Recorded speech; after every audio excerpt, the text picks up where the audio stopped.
It felt Worse than Young Van Helsing? worse than Young Van Helsing. Get the f out of here. Yeah. Was there like a 20-minute music video? Hey folks, welcome back to Geck64 Enter the Gecko. Oh, it's time for Geckzilla versus MechaRez. Yes. The third boss battle in this game. So we're Geckzilla, Oh my god. and that robot is MechaRez. I love that he's giant. Yeah, you're destroying the city. He's gonna jump up on some skyscrapers, and you just gotta knock them down and send him tumbling. I don't know why, but I just like flashed back to the Rugrats episode. Oh, with Reptar?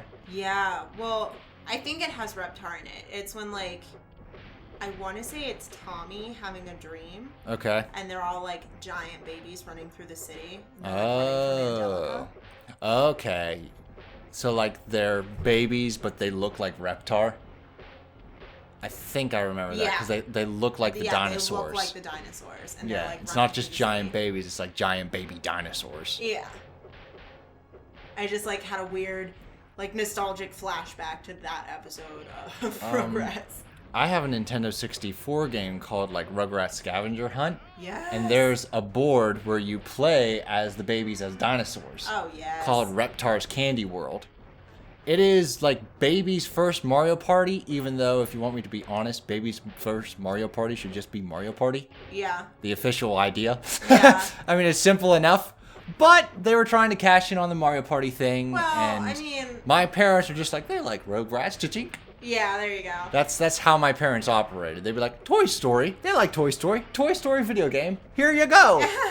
I'm like, but this is a cash grab. I didn't know that at the time. I was just like, oh, this is awesome. Then I grew up and I was just like, I see what they did there. I see what they did there.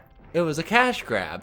See, like, it's funny because my mom always did give us, like, thoughtful gifts and things, but we were never like, I want this. She'd be like, your existence is a gift. I let you live here. That's like... My God. Yeah. We were that type of family that was like, when I found out my friends got an allowance, and I'm like, you get paid to do chores?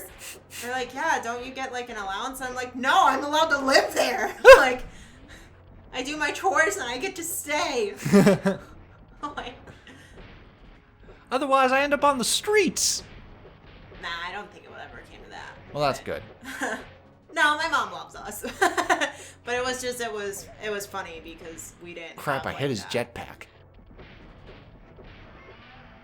But, yeah, he's actually pretty easy, because what you can do is you can spam him with the tail whip to slow him down, and then that aggravates him to where he'll jump on a skyscraper. Okay. As soon as he jumps on a skyscraper, just smash the building and he'll go tumbling. Okay. Rinse and repeat.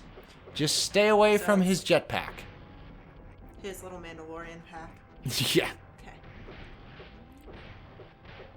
Because, like, he always charges up his Thunder Breath, so long as you keep smacking him, he'll never get a chance to use it. Yeah, he's looking a little sad. Yeah, because as soon as he tumbles, the whole thing repeats, so you can interrupt his Thunder Breath. Okay. But, yeah, this brings me back to the good old Kaiju days of watching Godzilla movies. Oh my god, As a kid. I loved the original Godzilla. I loved a lot of Godzilla movies, like too many to count. But I also really liked Godzilla King of the Monsters, the most recent movie. I don't know that I've seen the most recent one. Oh, there we go. Trademark roar. I beat him. Dang! See, I picture him, since he's a gecko, I picture it being like... Yeah, exactly. Like this tiny little gecko scream. Like they were really just playing on like a Hot Wheels board. And he's not actually like a giant. He's just on a smaller like plane. So he would still scream like a little gecko. That's cute.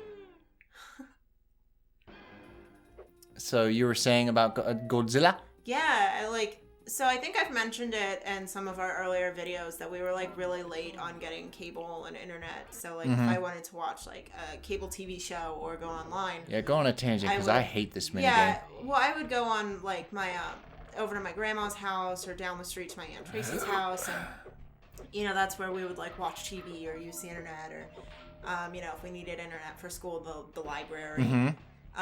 Gotta love the 90s, right? Huh. So we watched a lot of like movies, VHS tapes and stuff, and my dad really liked Godzilla. So I remember like being a young kid watching the original like Japanese Godzilla. Oh wow.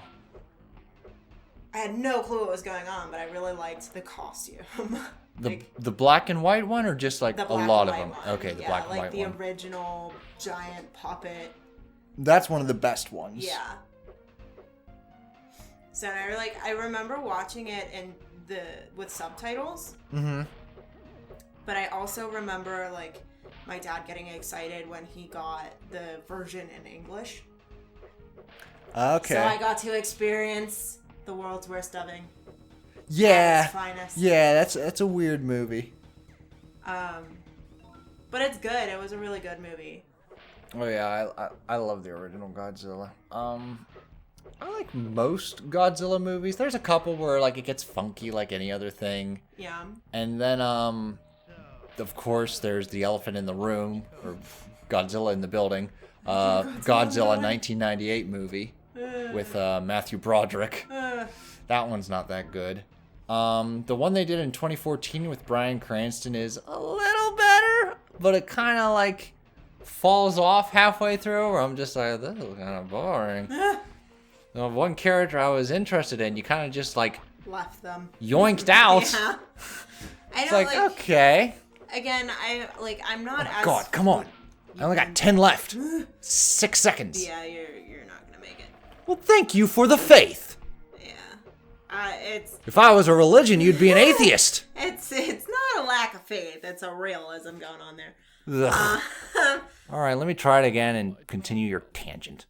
Well, I mean, I haven't seen a lot of like the newer remakes of Godzilla. Mm-hmm. So I haven't seen like a lot of newer remakes of a lot of the classic movies. Sometimes that's better. Yeah, I mean, not for the lack of wanting to. Like, I'd be totally down to see them, but it's more or less like an opportunity that I missed when they came out. I just either didn't go to the theater, didn't have time, didn't have anyone to go with. That's been me for like the past 5 to 6 years. Yeah. There's a lot of movies that I missed out on that I'm just like, well, I heard a bit about them. Like Happy Death Day. I wanted to see it. Yeah. Haven't seen it yet. See, that movie I didn't really have an interest in. Like, it honestly looked kind of boring. I like the premise. And I just heard good things, and like people were just like, if you like Scream, which Scream's like one of my favorite horror movies of all time, you'd like this movie. So I was just like, oh, okay, count me in. See, a lot but of like it never happened. A lot of recent horror movies, like they're not scary to me. Like, I didn't see Get Out. Yeah, I didn't see Get Out either. I know it's critically acclaimed. Yeah, well, that doesn't always mean much to me. Well, so was like the movie Us. Yeah. I was so excited to see the movie Us. Mm-hmm.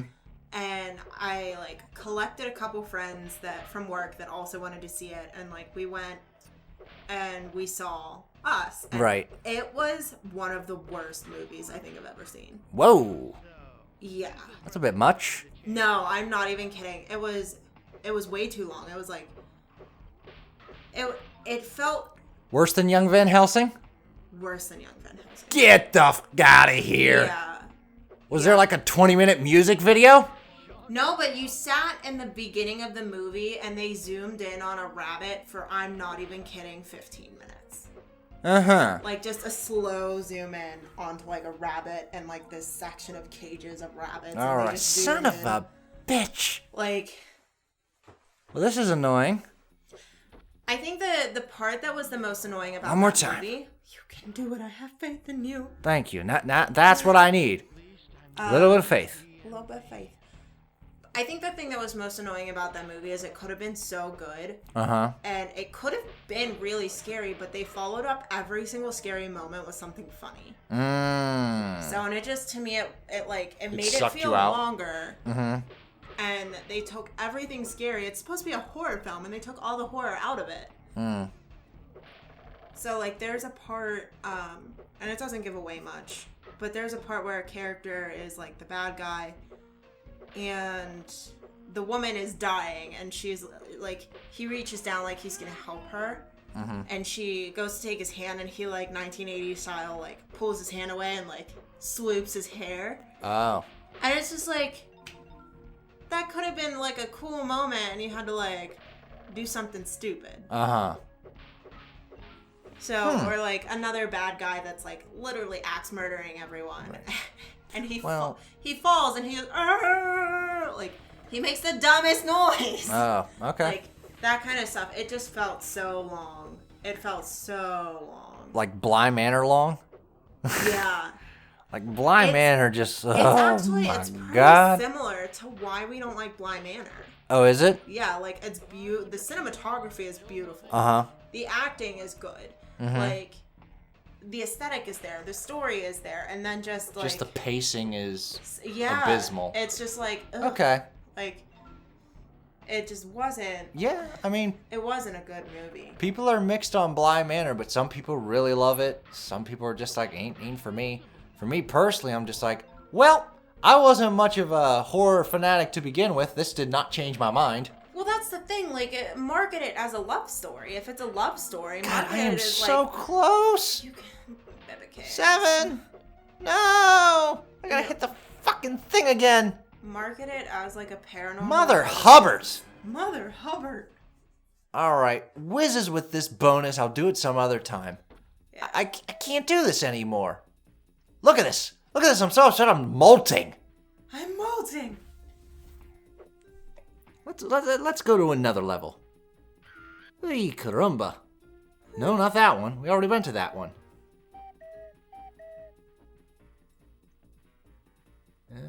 Wait a minute. Isn't this like the start of the game? Like the first couple levels? Is that the voodoo? Yeah, okay. So not that way. That's the beginning. I have no idea where we are. We're trying to make our way to the final world, where we get to the last batch of levels and then the final level. Is it this one? I hope so. Hello, out there. Why is it so foggy? Draw distance. The level's trying to load, so they use the fog. Because... Yeah, we've talked about that. Yes. It looks eerier. Well, this is actually very effective in like some horror games of this era. Yeah. And why some people prefer horror games of this era than the newer stuff. Because they have this sense of atmosphere. They use the fog to the advantage. Yeah. One of people's favorite video games in the horror genre is Silent Hill. And Silent Hill takes place in like a foggy winter night. Okay. And like it is powerful. I've been to the place Silent Hill was based off of. What the hell's wrong with you? Centralia? So I mainly went to see Graffiti Highway.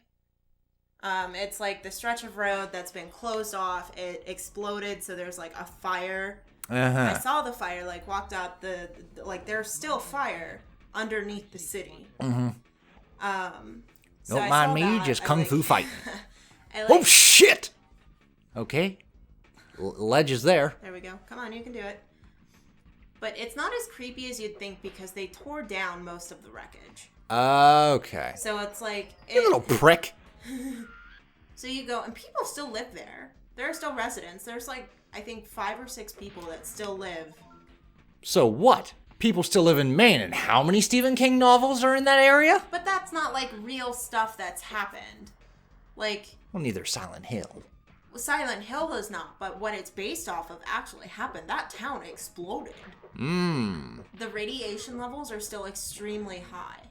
So, and you can see it whenever you're driving up. So it's like you hit a valley right before you enter Centralia, and the color of the entire area changes. I have pictures. I'll have to show you. Holy shit. But it's like the asphalt changes colors. Like nothing will grow. Like the grass is dead. All the trees are dead.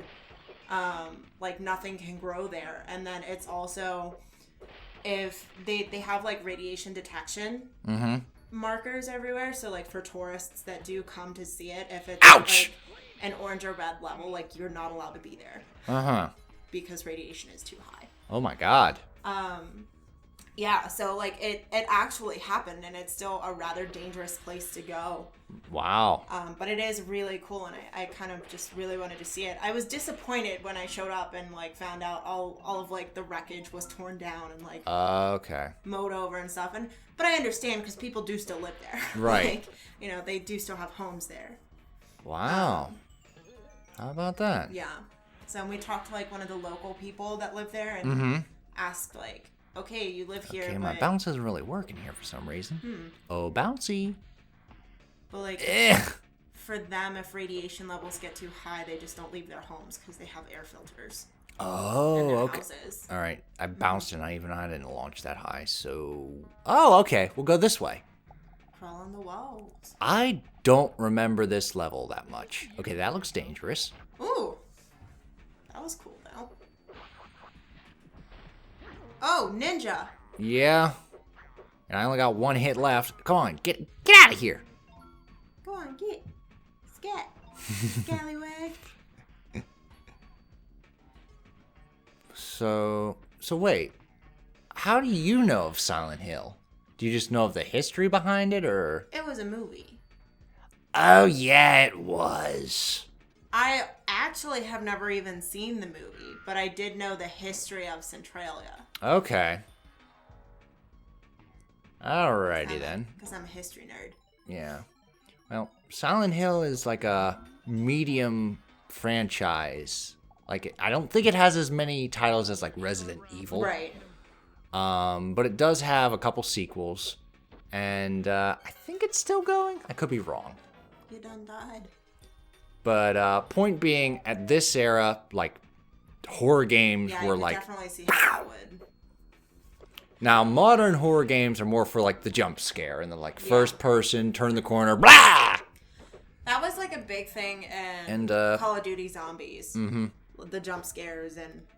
They're good for them YouTube clicks and those reaction videos, but actual substance, actual like scary substance, I forget, most of them don't got it. I forget which Call of Duty it is, which Zombies. It was one of like either the first or the second map that was created for Call of Duty Zombies. And like watching some of the videos and hearing it, like hearing the music they use and the sound effects, it is rather unnerving. Yeah. So because it's like that tone that's like just a little off that it already makes you feel uncomfortable. Okay. But then they add like crying children.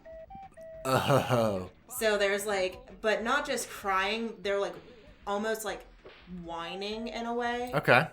And then they add like grown men screaming. So it has like a very uneasy soundtrack. Okay.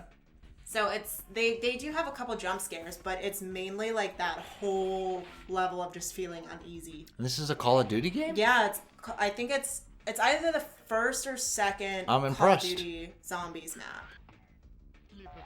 I'm impressed. So like the mechanics are awful, but I'm impressed Call of Duty knows subtle. yeah. Well, it was one of the first. Okay. Since then, it's just kind of like bombastic and Hollywoodized.